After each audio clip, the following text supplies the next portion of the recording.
Voyons maintenant l'influence de différents paramètres physico-chimiques que sont le pH, la température et le 2,3-DPG pour diphosphoglycérate sur cette courbe CDO. Donc courbe CDO, pourcentage de saturation de l'hémoglobine en fonction de la pression partielle de dioxygène. On a mis ici en bleu par exemple une courbe de référence et on va comparer cette courbe à des contextes pour lesquels on va changer la température, le pH ou le 2,3-DPG, les courbes en pointillés. Prenons d'abord le cas de figure où on diminue le pH. Diminution du pH, pour le dire de façon simple mais pas encore scientifique, la courbe CDO est décalée vers la droite. C'est celle qu'on a représentée ici en rouge. Alors, exprimons-le de façon plus scientifique. Quand on diminue le pH, toute chose égale par ailleurs, on conserve une température fixe et dans les deux contextes la même quantité de 2,3-DPG. On va avoir pour une pression partielle de dioxygène donnée, prenons l'exemple de 50 mm de mercure. Pour 50 mm de mercure, notre référence donne de l'ordre de 82% de saturation. Si maintenant on baisse le pH, pour la même pression partielle de dioxygène, on va avoir une saturation moindre, en l'occurrence 75%. Donc on peut dire qu'une diminution de pH diminue la saturation. Ou encore, on peut dire qu'une diminution de pH diminue l'affinité de l'hémoglobine pour le dioxygène. Cet effet, c'est ce qu'on appelle l'effet Bohr. Diminution de la saturation ou diminution de l'affinité, ça revient à dire que l'hémoglobine va avoir tendance à passer de l'état R à l'état T. L'état relâché à l'état tendu, qui est celui à faible affinité.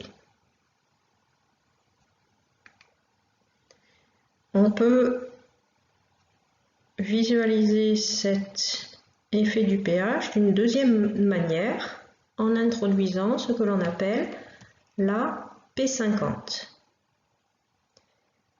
La P50 correspond à la pression partielle de dioxygène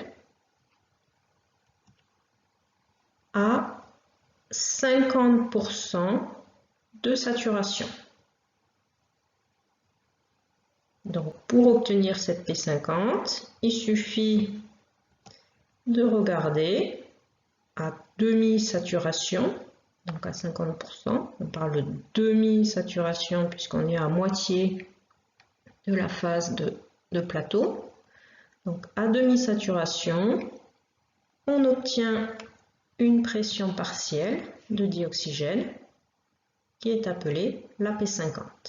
Ici, en l'occurrence, 30 mm de mercure. Donc, n'oubliez pas, bien sûr, de donner une unité de pression.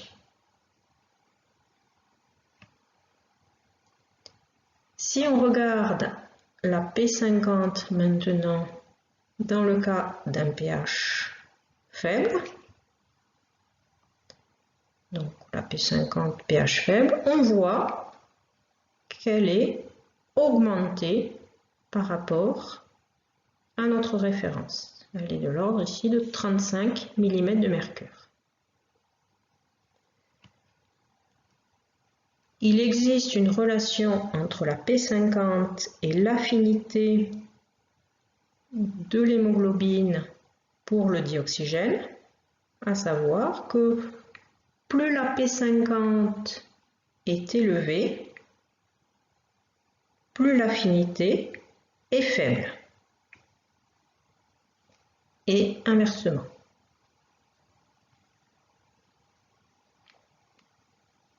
Donc là, une diminution du pH, on a montré que ça augmente la P50, ce qui revient à dire que ça diminue l'affinité de l'hémoglobine pour le dioxygène.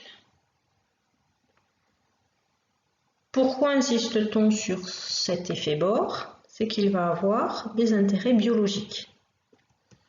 Diminution du pH, ça intervient notamment lors de l'activité cellulaire.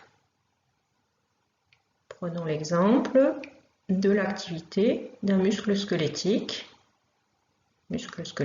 qui se contracte par exemple. Quand il y a activité cellulaire, il y a libération de dioxyde de carbone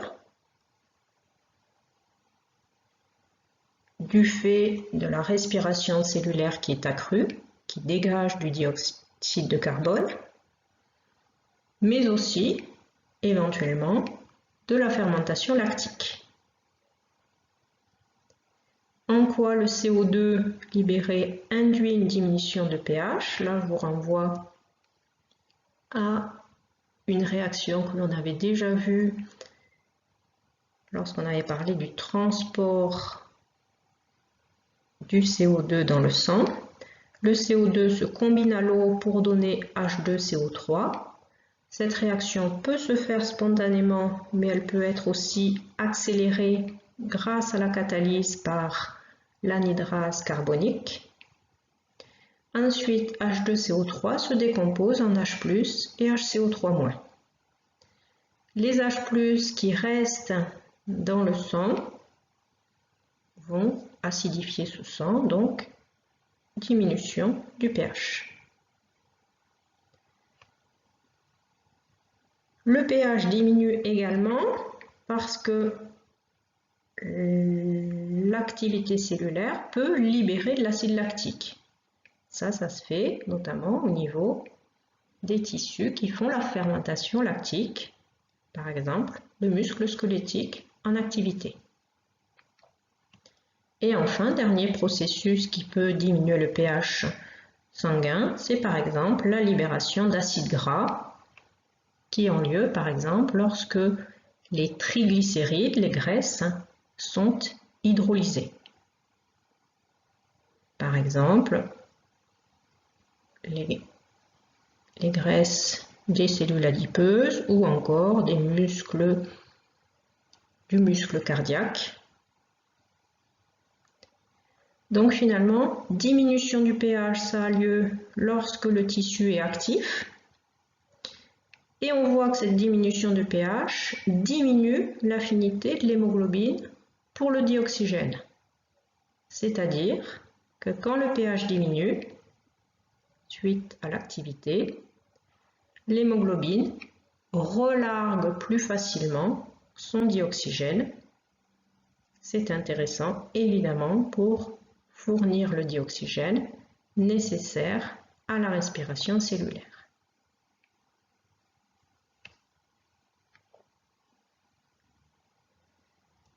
Cette diminution du pH a le même effet qu'une augmentation de température. Là, courbe en pointillé, ce serait aussi pour une augmentation de température par rapport à un cas de référence. Augmentation de température,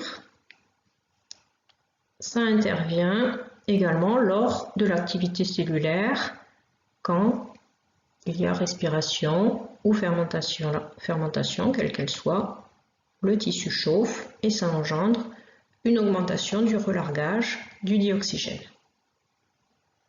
Même effet que pour une augmentation de 2,3 dPg, augmentation qui a lieu également lors de l'activité cellulaire, puisque cette molécule est une molécule du métabolisme qui est générée lors de l'activité.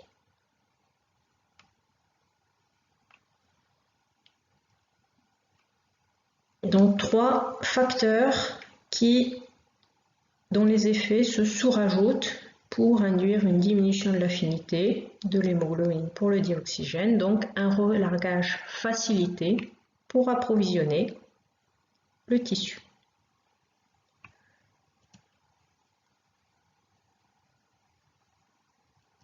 À l'opposé, la courbe qui est représentée ici en pointillé vert correspond par rapport au témoin à un cas où le pH est plus important, température plus faible et concentration de 3 dPg moindre. Donc là, on a tout l'inverse de précédemment, c'est-à-dire que tous ces facteurs vont induire une augmentation de l'affinité de l'hémoglobine pour le dioxygène, donc une P50 moindre